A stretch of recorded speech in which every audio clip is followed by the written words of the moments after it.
One of the most competitive House races in the nation is unfolding right here in the Hudson Valley.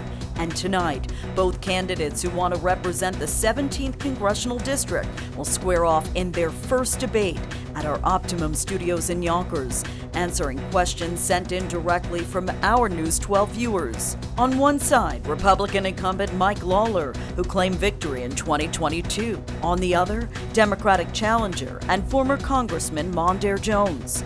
Their race, a crucial battleground that could determine the balance of power in Washington for years to come. This Vote 2024 election debate starts right now.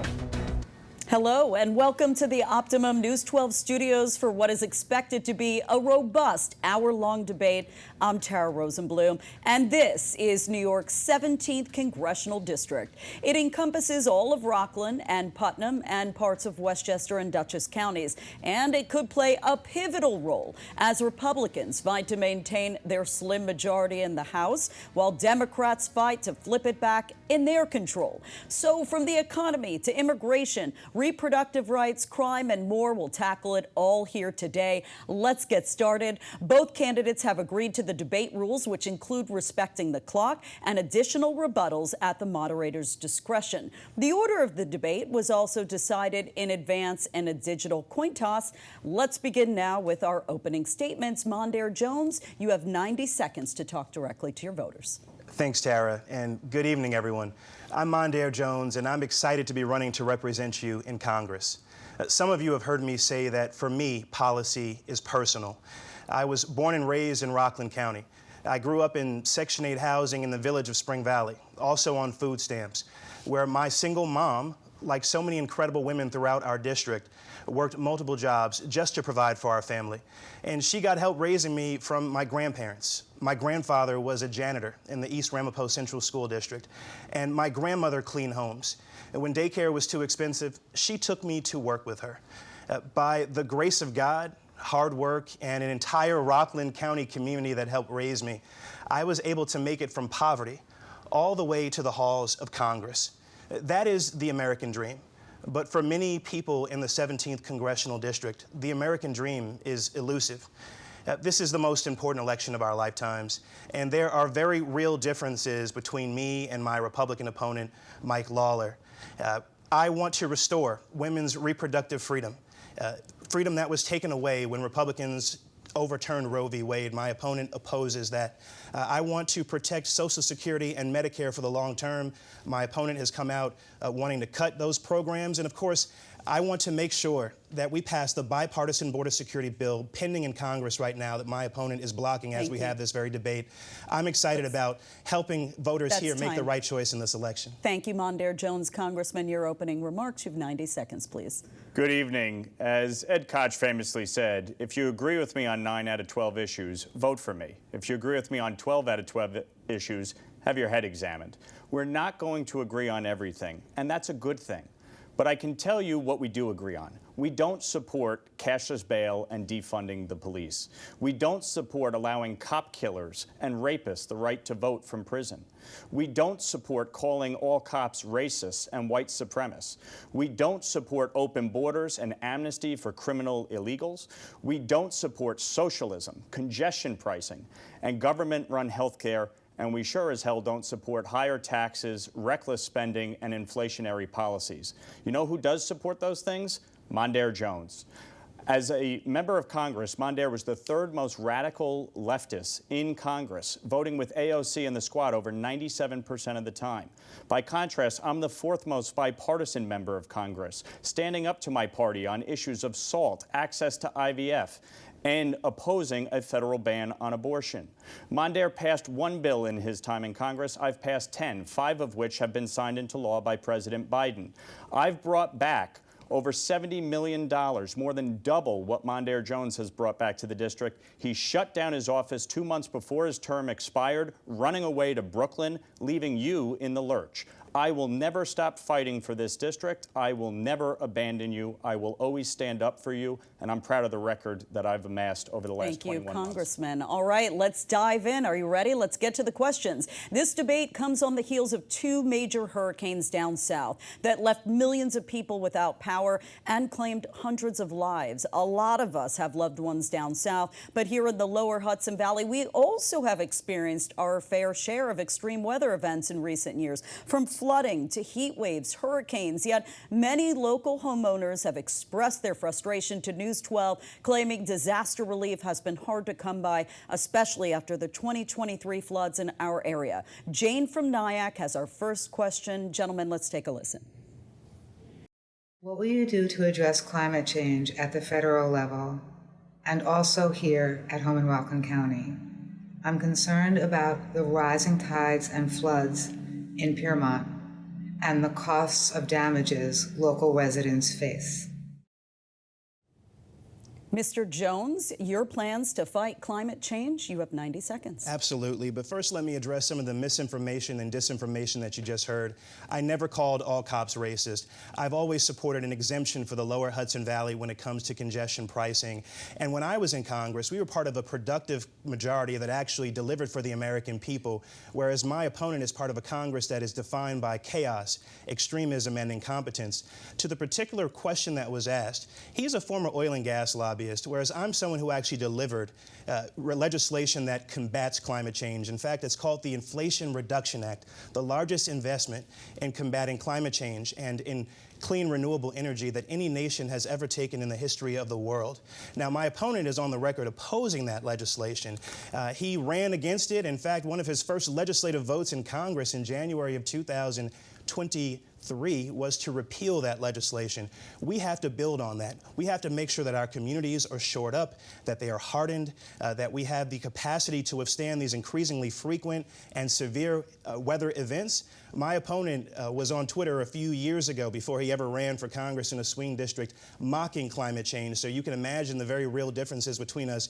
He doesn't take it seriously. I actually have a record as part of a productive Congress of getting that done. My opponent takes a fortune from the oil and gas industry and votes just like an oil and gas lobbyist since he's arrived in Congress. Finally, to go back to another piece of disinformation, I never voted to cut funding for law enforcement and always voted to fund the police. Thank you, Congressman. Let's give you the opportunity to respond and outline your plans to make the Hudson Valley more climate resilient. Well, look, I believe in climate change. It is real. My grandfather was an environmental engineer and one of the foremost experts on cleaning up the Hudson River. I supported the Environmental Bond Act as a member of the state legislature, bringing $4 billion to support critical infrastructure and green infrastructure projects. As a member of Congress, I have brought back critical funding to support clean water, sewer infrastructure improvements. I have fought to block barges from coming up the Hudson River. I have fought to block the discharge of toxic wastewater into the Hudson. I do believe we need to ensure that the flood insurance program is fully funded. But Mondaire talks about the Inflation Reduction Act. You know what they did to fund a lot of these green programs? They cut Medicare. That's what they did as part of the Inflation Reduction Act. And it didn't actually reduce inflation at all. In fact, it gave us record inflation because he increased spending by $5 trillion in just 2 years. It is why you are paying through the nose at the grocery store, at the gas station. Your utility bills have all gone up, and your housing bills. We need to have a all-of-the-above approach to energy to increase domestic production of energy. And the reason natural gas is critical is because it's reduced carbon emissions by 60% greater than renewables over the last 2 decades. Tara, I've got to respond to that. Go ahead, a quick rebuttal. Absolutely. Look, the Inflation Reduction Act, independent economists have already said, will reduce our deficit. It is also the case that that legislation did not cut Medicare. To the contrary, the Inflation Reduction Act has already capped the cost of insulin for people on Medicare at $35 a month beginning in January of 2023. And starting next year, no one on Medicare is going to have to pay more than $2,000 annually out of pocket for their prescription drugs. Mike Lawler opposes that legislation. He wants to raise prescription drug costs for seniors. We have to stop him from succeeding, especially if Donald Trump is president next year. Congressman Lawler, very quickly, you can have the last word. Leave it to an avowed socialist to praise price controls. The reason prescription drugs are so high in this country is because Europe puts price controls in place on American drugs coming in. And so the cost burden is shifted to American consumers. We need to make sure that we have fair trade deals and that our prescription drugs that are going into Europe, that those folks are paying the same as Americans and thereby reducing the costs. We also need to reform pharmacy benefit managers, which I have led that effort in Congress to do that. Tara, we're going to hear a lot of lies tonight. I never called myself a socialist, to be Let's move along. We have so many topics our voters would like us to address. Allow me to move on, because this is one of your top platform planks, not only in your race, but in a ton of the other battleground races across New York State. A recent Siena College poll found abortion is the second most important issue to registered voters this November, all following the 2022 Supreme Court decision that overturned Roe v. Wade, which ended the constitutional right to an abortion, leaving the decision to the states. A retired teacher, Michael, has a question on this topic for Congressman Lawler. First, here is the question. Is your position to codify the right of women to choose abortion nationwide, or do you agree with Trump and the Supreme Court that each state should be able to decide to impose restrictions? Congressman Lawler, 90 seconds to respond. Well, the Dobbs decision reverted the decision back to the states. I have been very clear. I do not support a federal ban on abortion. I have always supported exceptions for rape, incest, the life and health of the mother. I have fought to codify access to IVF into federal law. Access to contraception. I fought back against my own party in the effort to ban mifepristone. Look, my wife and I experienced a miscarriage in 2020, and that helped shape my view on this. When we went to the OBGYN for our first sonogram, we were so excited as first-time expecting parents after years of struggling to get pregnant. And when we got there, the nurse that was doing the sonogram was silent. And when she came back into the room with the doctor a few minutes later, they told us that there was no heartbeat. You never forget that loss. It's something you feel because it is a life. And for anybody to attack people because they are pro-life really speaks volumes to the challenge we're having on this issue. At the end of the day, this is a deeply difficult and personal decision, and I respect anyone who has a difference of opinion on it. Because at the end of the day, all of us recognize this is a tough choice. But the law in New York is settled, and it's not changing. And I'm not seeking to change it. And my opponent has lied throughout this entire campaign. The Wall Street Journal called his attacks flat out false. That's the clock. Thank you. Mondaire Jones, let's hear your positions on women's reproductive rights. Thanks, Tara. Mike Lawler is not pro-life when it comes to women, because women all across America are bleeding out and they're dying. In hospitals where physicians are afraid of criminal liability. So they don't provide the abortion care that these women deserve. They're bleeding out in parking lots in their cars because they're not yet able to prove to the satisfaction under the laws that Mike Lawler supports, that they are the victims of rape or incest, or that they are experiencing life-threatening complications as a result of their pregnancy. The reason we even have this IVF crisis today is because Mike Lawler got his way and Donald Trump appointed justices to the Supreme Court who overturned a constitutionally recognized right, the right of women to make their own health care decisions. The disdain that he carries with him every time he votes to restrict access to abortion care is despicable. He has voted at least 10 different times and counting in his freshman term in Congress to restrict women's reproductive freedom, okay? He's cheered the overturning of Roe v. Wade. He recently told the Journal News that he wants to see nearly all abortions eliminated, including here in the state of New York. No, I didn't. And he would absolutely read that. That is a lie. David McKay Wilson wrote about it in the Journal News.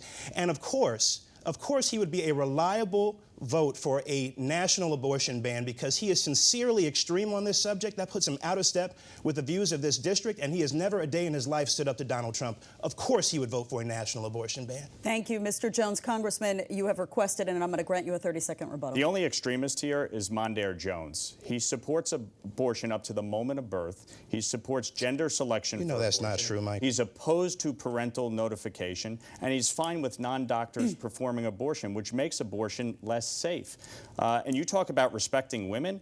You're the one who called the first female governor a little B word, the same word that rhymes with witch. That's it's not disgraceful, and you should be embarrassed. Okay, I want to stay on topic here. I'm going to give you an opportunity to respond to that, but this next question is on topic, so let me just get through to it. New Yorkers will have a chance to amend the state's constitution with their vote on the back of the ballot. Prop 1, it's called the Equal Rights Amendment, the ERA. It would solidify abortion access by banning discrimination based on gender identity and pregnancy outcomes. But the idea is facing staunch pushback from Republicans who claim it would also allow children to receive gender-affirming care without parental consent and to play on sports teams that don't match their biological sex. Daphne from Mount Pleasant wants both of your thoughts. Let's listen to her question.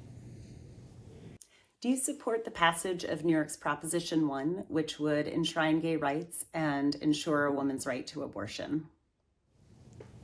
Mr. Jones, we promised you some time to respond. You go first. Of course I support codification of women's reproductive right. This is something that is personal to not just women throughout the 17th Congressional District, but to their husbands, and certainly people feel concern for their daughters. This is despicable what we are dealing with in this country. Mike Lawler and Donald Trump, who he is supporting for the third consecutive presidential election cycle, despite masquerading as a moderate on television and voting just like an extreme MAGA Republican, are taking away women's reproductive freedom by the day. It's happening in state houses across the country, and Mike Lawler wants to bring it right here in the state of New York. He supports allowing politicians to ban abortion, including right here in our home state of New York. He can't win on the facts, so you just heard him mischaracterize a number of my positions. I mean, this idea that I'm opposed to parental notification, all this other nonsense, let me tell you something.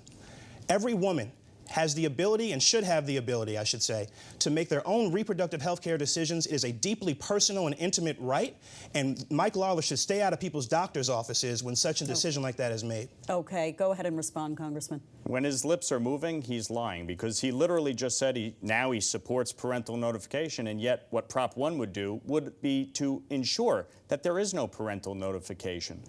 Look, abortion rights are codified into law here in New York State. They are not going anywhere. This entire proposition has been designed as a political ploy to try and scare people across the state. Abortion is not going away in the state of New York. I am not seeking to change it. I have been very clear I am not voting to ban abortion nationwide.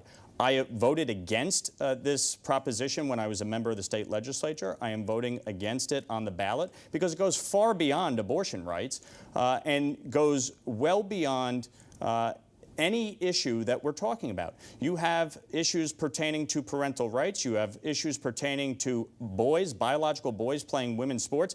And it's not just trans women. You're talking about the Department of Education talking about allowing boys to play field hockey. This is absolutely over the top, and that's why most people oppose it. I need to move on. Thank you. The two of you have made headlines recently for different reasons along the campaign trail that we'd like to address. Congressman Lawler first.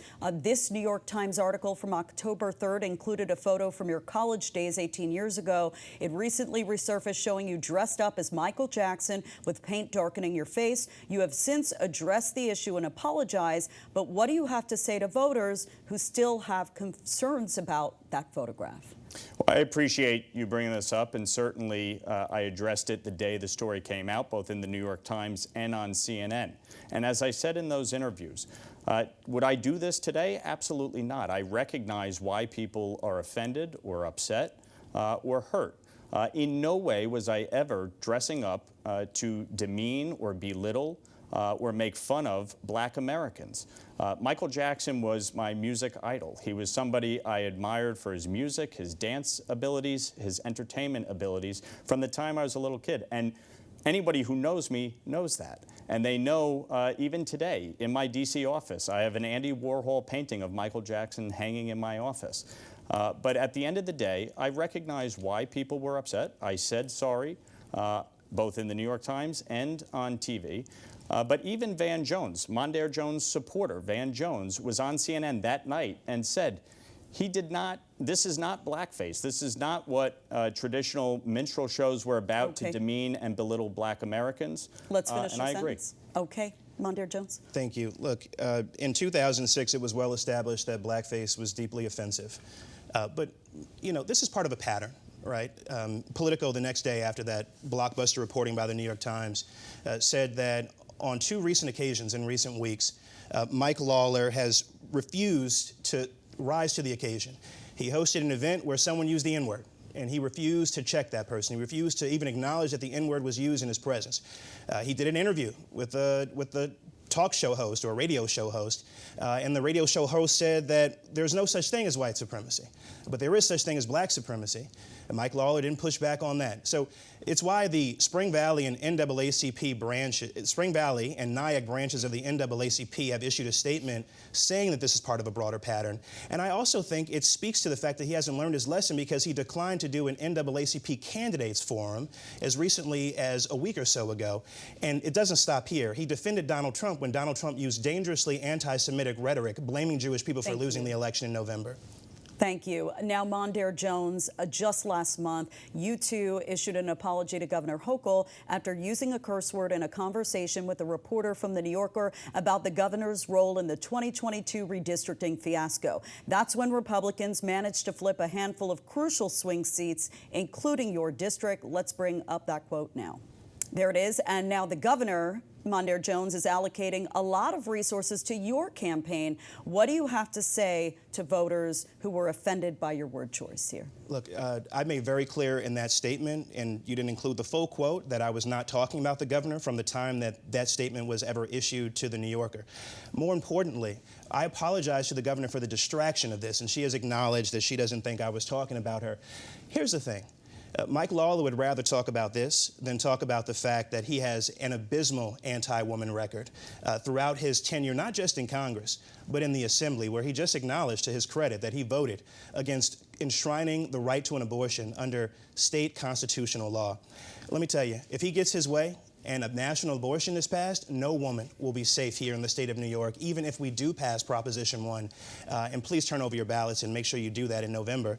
The fact is, we are at a crossroads. We live in a swing district in the 17th congressional district. We get to decide whether there will be Democratic or Republican control of Congress. Republicans want to pass Donald Trump's dangerous Project 2025 agenda, which includes a national abortion ban, and we can stop that if we elect me to represent this district again. Congressman, I'm going to give you a chance to respond, but I just want some clarification on something you said. You said you weren't talking about the governor. Who were you talking about? Yeah, I was talking about a governor that I would like to see represent the state of New York. I was not speaking about any particular person in that moment. The question was about my view of what a governor should be in the state of New York. Okay. Congressman, your response? Again, the quote is pretty clear, and the only reason he said, oh, I wasn't talking about the governor, was because he was on the record and realized that. The fact is, he did call the governor a little B word, and this is a pattern. This is a history of extreme rhetoric. He's called cops racist, white supremacists. He's called ICE agents terrorists. He's called all Republicans fascists. The bottom line here is Mondaire Jones is a radical extreme leftist. He was the 3rd most progressive member of Congress. He affiliated with the Squad and AOC and Rashida Tlaib and Ilhan Omar and Jamal Bowman until it was no longer politically expedient. But the fact is, these were his friends in Congress. These were the people he looked up to. He supported, was endorsed by Elizabeth Warren and Bernie Sanders, supported them over Joe Biden in 2020, saying that Joe Biden wasn't progressive enough. That's not true. I'm proud of my record. I've been praised by Joe Biden and, yes, Donald Trump, because I have been able to get things done in this Congress.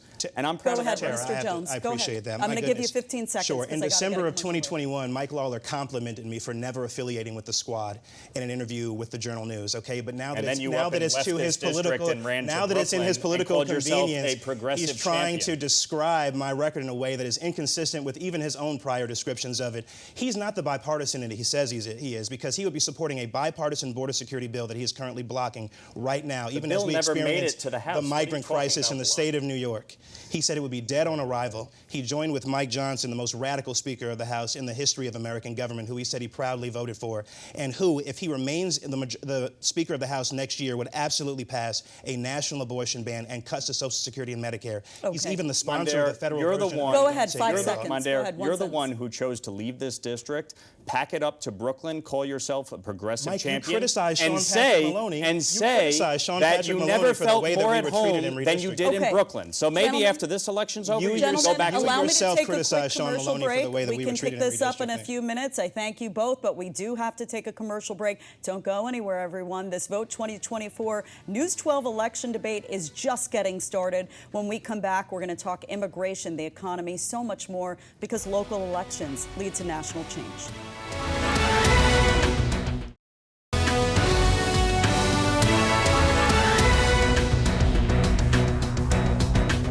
Welcome back to our special News 12 debate for the 17th Congressional District. Let's dive right back into some of the district's most pressing issues, starting with public safety.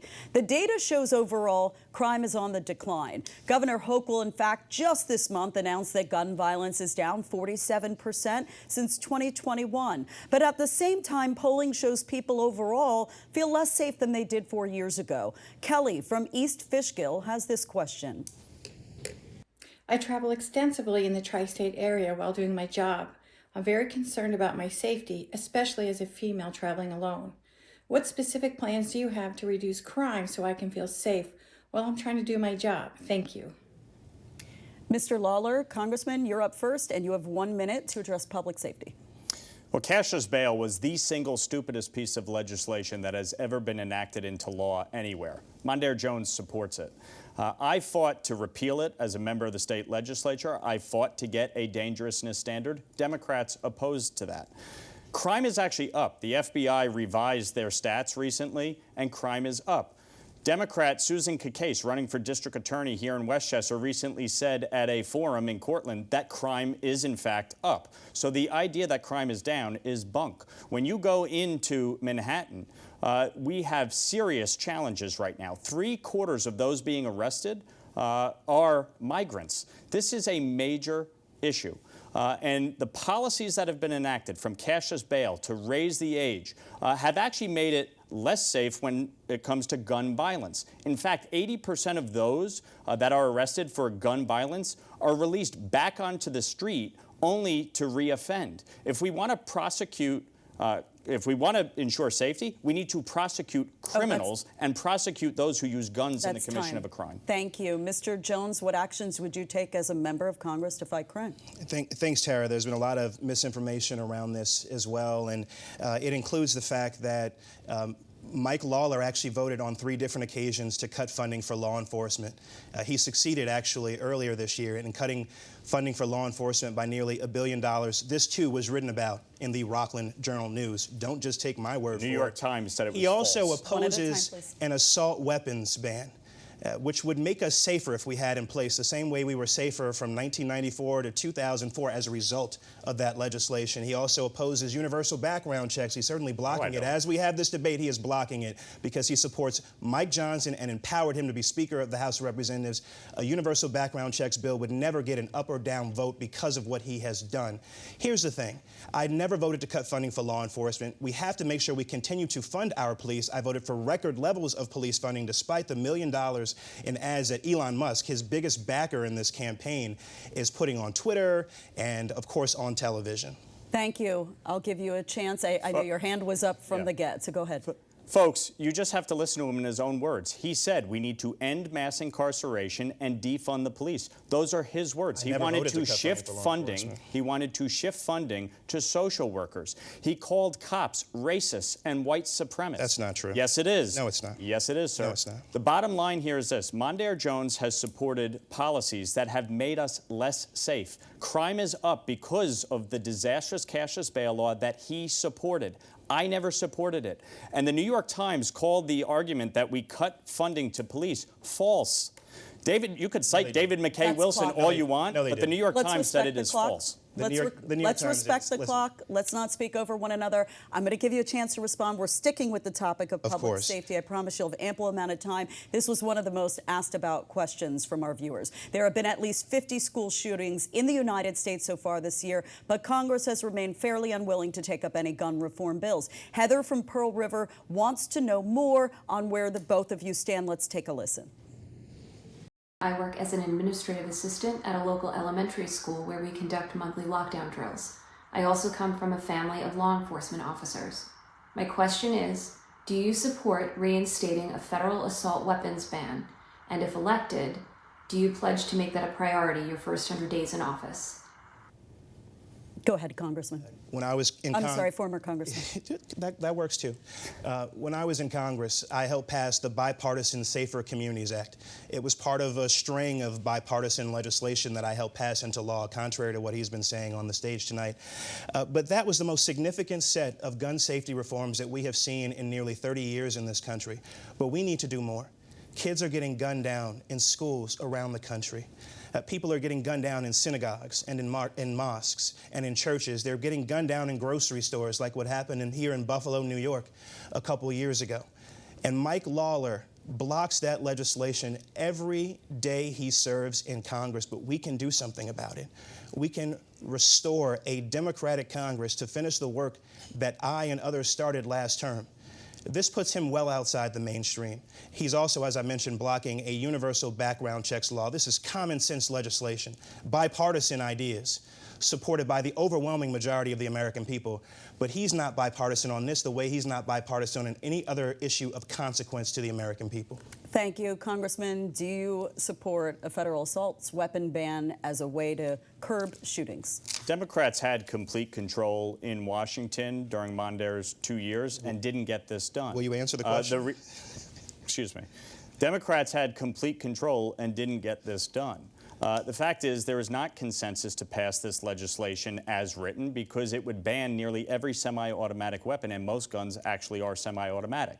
I am proud of my record in Congress. I led the effort to pass the Undetectable Firearms Act, which is a bill that President Reagan signed into law. We extended it by 7 years to ensure that no gun is manufactured or sold with less than 3.7 ounces of metal so that it cannot evade a metal detector in a school, at a public arena, at a concert venue, at an airport. This is vital legislation that I spearheaded and got passed. As a member of the state legislature, I supported banning ghost guns. I supported expanding our red flag laws here in New York. And I fought to get Alyssa's law passed to ensure that panic alarms are used in our schools. I have taken a common sense approach to this and will continue to do so. Thank you. As your representative. Thank you. And now to a question about the current conflict in the Middle East and the recent one-year anniversary of the October 7th attacks in Israel by Hamas. The war and America's response to it have sparked protests from people on both sides of this issue. The 17th Congressional District, of course, is home to one of the largest concentrations of Jewish voters as well. Our question comes from Mason, a student from Chappaqua, who said his peers are very concerned about how Congress is approaching this issue and Iron Dome funding. Let's take a listen. As a Jewish American, maintaining a strong relationship with Israel is vital to me and my family. In both your times in Congress, you both have opportunities to vote for Iron Dome funding for Israel. If there were to be another vote on this matter, would you or would you not vote for Iron Dome funding? Congressman Lawler, it's your turn to speak first, and you have 1 minute. Well, thank you. I'm proud of my record on the U.S.-Israel relationship and combating anti-Semitism here in America. I fought to get $18 billion in increased funding for Israel's defenses and Iron Dome, as well as getting the Special Envoy for the Abraham Accords Act passed and signed into law, as well as the SHIP Act and the Iran-China Energy Sanctions Act to combat the illicit oil trade that is funding terrorism in the Middle East. This is where Iran is getting its funds from to fund Hamas, Hezbollah, the Houthis, and other terrorist networks. In addition, I fought to get the Anti-Semitism Awareness Act passed here to combat anti-Semitism on college campuses. So I am proud of this record. Mondaire Jones, when he was a member of Congress, voted 4 times against Iron Dome by voting against the NDAA. and has had an abysmal record of doing anything to actually stand up for Israel. Now that it's politically expedient, of course, and he throws Jamal Bowman under the bus, the reality is that as a member of Congress, he didn't do anything about it. Okay, let's give you a chance to clarify your position. I'm looking at your facial expression, Tara, because as a reporter, you have always known me to be a pro-Israel progressive in Congress. Here's the thing. Mike Lawler in the 11th hour, wondering whether he's going to win this election, is manufacturing a number of lies about my record. I have always staunchly defended Israel and its right to defend itself. Every single appropriations bill in Congress containing security assistance and any other aid to Israel is a bill that I voted for. He is lying. The NDAA is neither an appropriations bill, nor is it a bill about Iron Dome. He, however, in the days leading up to October 7th, voted for an appropriations bill that would have cut funding to Israel by nearly $1 billion. He is the person who has failed to support What legislation did you lead on? That was on September 29th of 2023, did you ever lead on to support Israel? I've supported. Can you name one bill that you led on? Okay, one at a time. You led on. One at a time. I have supported a special viewers are not going to be able to No, that you led on. That you led on. Mike, what bill? You have literally voted to cut funding to Israel. It was on September 29th of 2023. No, I didn't. It was excluded. But it was nearly $1 billion. Gentlemen, I'm all for the dialogue, but one at a time. It's shameful that you would lie about my record. You realize our viewers can't hear what either of you are saying right now. So I'm all for the dialogue. Let's just not speak over one another. This January will mark the first time Congress will certify the U.S. presidential election since the January 6th attack on the U.S. Capitol 4 years ago. The incident remains highly politically polarizing as more and more defendants, some of them from our area, are sentenced to federal prison for their roles. John from Croton-on-Hudson has this question for both of you. I would like to know your personal reaction to the former president's response during the January 6th riots at the Capitol. Mr. Jones, I know this is deeply personal. I've interviewed you on this. You were at the Capitol as the violence unfolded, so let's hear your thoughts first on this. Look, January 6th is one of the things that leads me to seek a return to this seat, because it clarifies the stakes in this election. Our democracy here in America has a big question mark next to it because of people like Mike Lawler, who are supporting Donald Trump for president for the third consecutive presidential election cycle, despite the fact that he tried to overturn the last presidential election, that free and fair presidential election that Joe Biden absolutely won, but that 2/3 of my House Republican colleagues voted not to certify anyway, just hours after nearly dying alongside me on the floor of the House and elsewhere in the Capitol. I narrowly survived that event, and I remember exactly how it transpired. And now Donald Trump is unrepentant. He says he wants to jail his political opponents, terminate the Constitution, be a dictator on day one. These are not my words. These are Donald Trump's words. And a so-called moderate over here is saying that he is supporting him for the third consecutive presidential election. We cannot afford that, and we can't afford Mike Lawler. Let's hand things over to the congressman to respond. As I've said repeatedly, Joe Biden won the 2020 election, and what happened on January 6th was wrong. I was the first Republican in New York State to put out a statement on January 6, 2021, denouncing what happened at the Capitol. I have signed on to a letter with a bipartisan contingent of members of the House saying very clearly that we will certify the results of this election no matter who wins, whether it is Kamala Harris or Donald Trump, because our democracy will endure no matter who wins. Ultimately, this is a decision for the American people to make. And when I look at the issues in this election, you look at what Kamala Harris and Mondaire Jones support. They support defunding the police. They support cashless bail. They support government-run health care.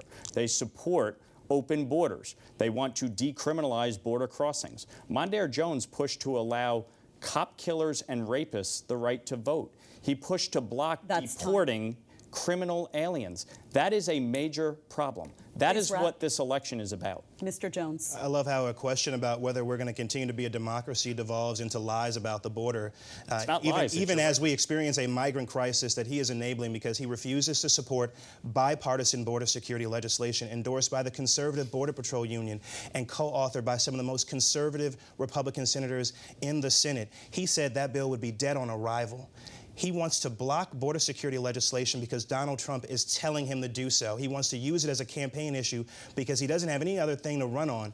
He is a failed congressman who was part of the least productive Congress since the Civil War. He doesn't want to tell you about his plans to raise prescription drug prices. Thank you, Mr. and Jones. throw people off their health insurance plans and cut Social Security. Thank you. All lies. Actually, So he fear-mongers about the border. Mr. Jones, you gave me the perfect segue to the next topic. I appreciate that. Immigration. It's become a large part of this year's election cycle. It's been more than 2.5 years since Texas Governor Greg Abbott began busing asylum seekers from the United States southern border to New York. Some of those migrants, of course, have made their way from New York City to right here in our backyard in the suburbs, sparking lawsuits banning their arrival. Barbara from Cortland Manor wants you both to address this. Let's listen to her question.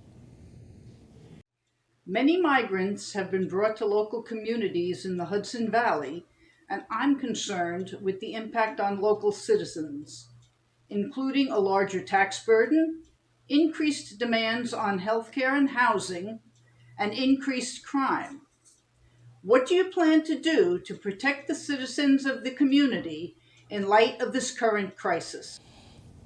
Congressman, you have 1 minute to outline your plans on how you would like to respond to the influx of migrants to our local neighborhoods. Look, this is one of the most important issues, and this was a crisis created by Kamala Harris, Joe Biden, and Mondaire Jones. They reversed 94 executive orders of the prior administration, which allowed for over 10.5 million migrants to come across our southern border. Mondaire Jones attacked former Congresswoman Nita Lowey for supporting ICE. He wanted to defund ICE. He wanted to decriminalize border crossings. That's why we're dealing with this crisis. Joe Biden and Kamala Harris instituted catch and release. You know why the bipartisan border bill died, Mondaire? Because it would have codified catch and release into law. I don't support that. I'm glad to hear that you do. But that's what's created the crisis. I fought back with Ed Day, with Teresa Kenney, George Homan, to stop migrants from being relocated here by Eric Adams. The crisis in New York is a result of the disastrous sanctuary city policies, the right to shelter policies. Kathy Hochul now says there's no more room at the inn. Eric Adams saying it's destroying the city. The result of the disastrous policies that you supported as a member of Congress is here before us. And that's what I am fighting to change. Let's give Mr. Jones a chance to respond and outline the policies you'd like to implement regarding our nation's immigration. My opponent will lie about something when the facts are in plain sight. Senator Langford of Oklahoma has very publicly, along with the rest of the world who watched us all play down, said that it's because Donald Trump directed Republicans in Congress not to support this bipartisan border security bill that was endorsed by the very conservative Border Patrol Union, that is the reason why that bill has not become law. This is a bill that would help secure our border. It would hire more Border Patrol agents. It would hire more judges to more quickly adjudicate claims of asylum. It would create brand new authorities for the President of the United States to shut down the border in the event that it is being overwhelmed. I, too, am concerned about what has happened since the Republican governors of Texas and Florida have sent migrants to the state of New York. We are dealing with a crisis. It is absolutely clear. The difference between me and my opponent is that I'm actually willing to do something about it, whereas he wants to use it as a campaign tactic to win an election that he can't win on the economy or on women's basic reproductive freedom. Thank you, Mr. Jones. We're out of time, and I'm going to give you a quick rebuttal. 20% of the migrants that have come to New York have come from the governor of Texas. 80% have come from the federal government, including when Joe Biden was shipping migrants to Westchester County Airport during your term, in which you said absolutely nothing. The bottom line here is this. I supported H.R. 2, the strongest border security package ever to pass the House, as well as introducing the Dignity Act, the first bipartisan immigration reform package introduced in the House in over a decade. I am proud of my record to get things done, but the reality here is this. The policies that Mondaire Jones supported, that Joe Biden and Kamala Harris enacted, are what created the crisis in the first place. So for them to act as though the bipartisan immigration bill in the Senate that Chuck Schumer couldn't even get across the finish line was somehow going to be a panacea, the fact is it would have enshrined into law catch and release. Thank you. We'll be right back after this quick break with more questions.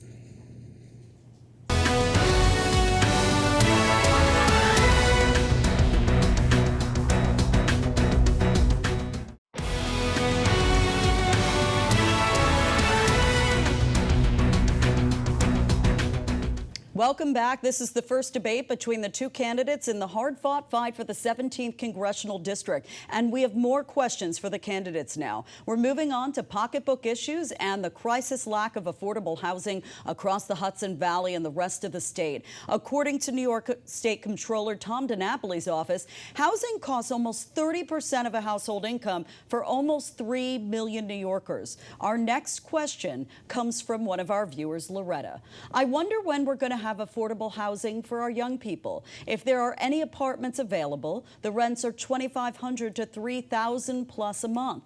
When do our young people get that kind of money to pay rent? Mr. Jones, you have 90 seconds to respond to this question. This is a great question, and it's one that's very personal for me as someone who grew up housing insecure in Section 8 housing in the village of Spring Valley. Look, when we passed the American Rescue Plan Act and no Republican voted for that legislation, I was proud to bring hundreds of millions of dollars for schools, housing, and health care to the lower Hudson Valley and to the 17th Congressional District, to be more precise. That allowed people to make rental payments and gave people mortgage assistance that they would not otherwise have had. I would ask everyone to remember how dire things were at the height of the COVID-19 pandemic, because my opponent likes to call that legislation inflationary. But the fact is, there was a global recession, and the United States of America, independent economists have repeatedly said, weathered that storm of global inflation better than any other nation in the world. Look, we have to make sure that we fully fund the Section 8 housing voucher program. There is a years-long waiting period. We have to make sure that we get back to work of passing a bill called Build Back Better, which we got through the House, thankfully, but because of Republican obstruction in the Senate, failed. That would have made unprecedented and significant investments in making housing more affordable. My opponent has voted to cut funding for HUD, the Department of Housing and Urban Development, and as a career political operative has supported candidates who vilify housing that's affordable. And of course, he himself shares those views. Congressman Lawler, you have 90 seconds to tackle housing affordability. Look, affordability is one of the biggest issues we're all facing. Today, you're paying more at the grocery store, at the gas pump, your utility bills, your mortgage and rent bills. The average mortgage in the Hudson Valley is up $1,000 a month. That's over $12,000 a year more because of Mondaire Jones' reckless spending. We are 6.5 million units underbuilt nationwide. I serve on the Financial Services Committee and on the Housing and Insurance Subcommittee. This week, I'm actually rolling out a very robust housing plan to address the issue of affordable housing, of workforce housing, inclusive of lifting the cap on SALT. This is my top priority as a member of Congress. I fought to get a bill on the floor in this Congress to lift the cap on SALT, and every single New York Democrat voted against it, all because of politics. I have fought to reduce the cost of living. It's why we reined in federal spending, saving taxpayers $2.1 trillion over the next 10 years, and capping federal spending at 1%. Housing is critical. It's why I supported expanding the low-income housing tax credit. It's why I fundamentally believe, yes, in local control of zoning, but that the federal government needs to do more to work with our local partners to help incentivize development. We have a housing shortage, and we have to build more housing, period. Mr. Jones, you have 30 seconds to respond. Thanks so much. The reason that we even have this SALT deduction crisis in the lower Hudson Valley is because Mike Lawler got his way, Donald Trump was elected, and in return got the help of Republican majorities in the House and in the Senate and capped our deduction at $10,000 to punish blue states like New York. It's why I say there's no problem Mike Lawler claims to be trying to solve that he isn't responsible for helping to create in the first place. When I was in Congress, I got a bill through the House as part of Build Back Better that would have lifted the cap to $80,000. That is so much more progress than he has gotten because he hasn't even gotten his bill passed through the House of Representatives. And with Donald Trump poised to return to the White House next year, we have to make sure we have a Democratic Congress to prevent him from renewing that tax legislation that capped the SALT deduction at $10,000. Quick wrap, please. And I know you're requesting a quick rebuttal. I'm going to ask you to deliver one quickly because I do have to fit in one last question. Look, affordability is the biggest issue facing this country, not only lifting the cap on SALT, but reducing grocery prices, reducing utility costs, reducing mortgage costs. That can't happen with Mondaire Jones back in Congress. He supported increasing federal spending by over $5 trillion. He's now proposing the biggest tax increase in American history by opposing the Tax Cuts and Jobs Act. Thank you. And the bottom line is we need to cut taxes and cut costs. Okay, let me move on now to our last question of the debate. Gentlemen, over the last few years, divisiveness has taken over our politics and our country. As a result, many voters say they're seeking a change that would help reunite the country. Valerie from Peekskill has this last question for both of you. Take a listen. As a local pastor, it's important to me to have a candidate that brings people together for change, confronting the divisiveness with a humanitarian truth and healing approach. What is your plan to hold yourselves and our communities accountable? Congressman Lawler, you have 1 minute to respond. It's a great question, and I think it cuts at the heart of what our problems are as a country today.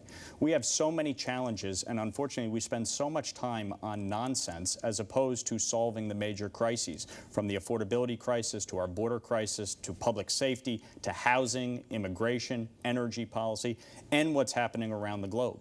I am proud of my record. I have worked across the aisle in a bipartisan way to get results for this district. I have been rated the 4th most bipartisan member of Congress. During Mondaire Jones' term, he rated 381st. I have passed over 10 pieces of legislation, 5 of which have been signed into law. I have worked with Democrats and Republicans at the local level to secure over $70 million in community project funding, regardless of whether a community voted for me or not. I'm proud of the fact that I've gone to every single community in this district multiple times. I've held over 50 mobile office hours and town halls. My staff is diverse and reflects the diversity of this district with Creole, Spanish, and Yiddish-speaking staff because I want to serve everyone in this community, and I'm proud of the work we've been able to do. Mr. Jones, you get the last word here. Yeah, Mike Lawler is supporting the most divisive candidate for president of the United States since at least the Civil War. He was recorded on camera maybe a month or 2 ago saying that Democrats hate America, and those words are from Mike Lawler in the case that I just decided. He didn't think he was being recorded, but he was campaigning for Donald Trump and J.D. Vance at the time that he said that. And of course, he represents a district that, by plurality, is registered Democrats. This is not the moderate that he claims to be on camera when he's doing interviews on MSNBC and CNN. When the cameras are off, he is stoking division. And if he cared about uniting this country, he would not be supporting a man for president of the United States who does things like call our military veterans suckers and losers, who tried to overturn the last presidential election and is not committing to not trying to do it this time around if he doesn't win a free and fair election in November of this year. He's supporting a candidate who blamed Jewish people for his loss in November preemptively, and he is defending all of this stuff, or at least marginalizing it depending on what the scenario is. We deserve better, and I'm someone who has the ability to unite people the way I've gotten bipartisan legislation passed throughout the Congress on a number of occasions, whether it's the bipartisan infrastructure law or other legislation. Thank you. Let's have you finish your thought, and you have 30 seconds to respond. What you didn't hear there was anything he would do to actually bridge the divide, because he's incapable of it. In his time in Congress, he rated 381st. He called cops racist and white supremacists. He called ICE agents terrorists.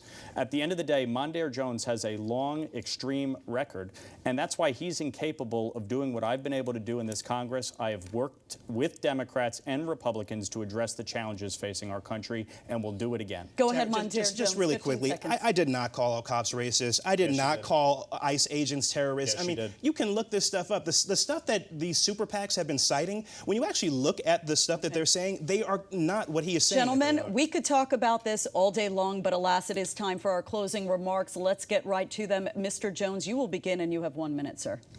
Thanks, everyone, for listening to both of us this evening. It is critically important that we understand we live in a swing district. That means we here in the lower Hudson Valley get to determine the future of this country.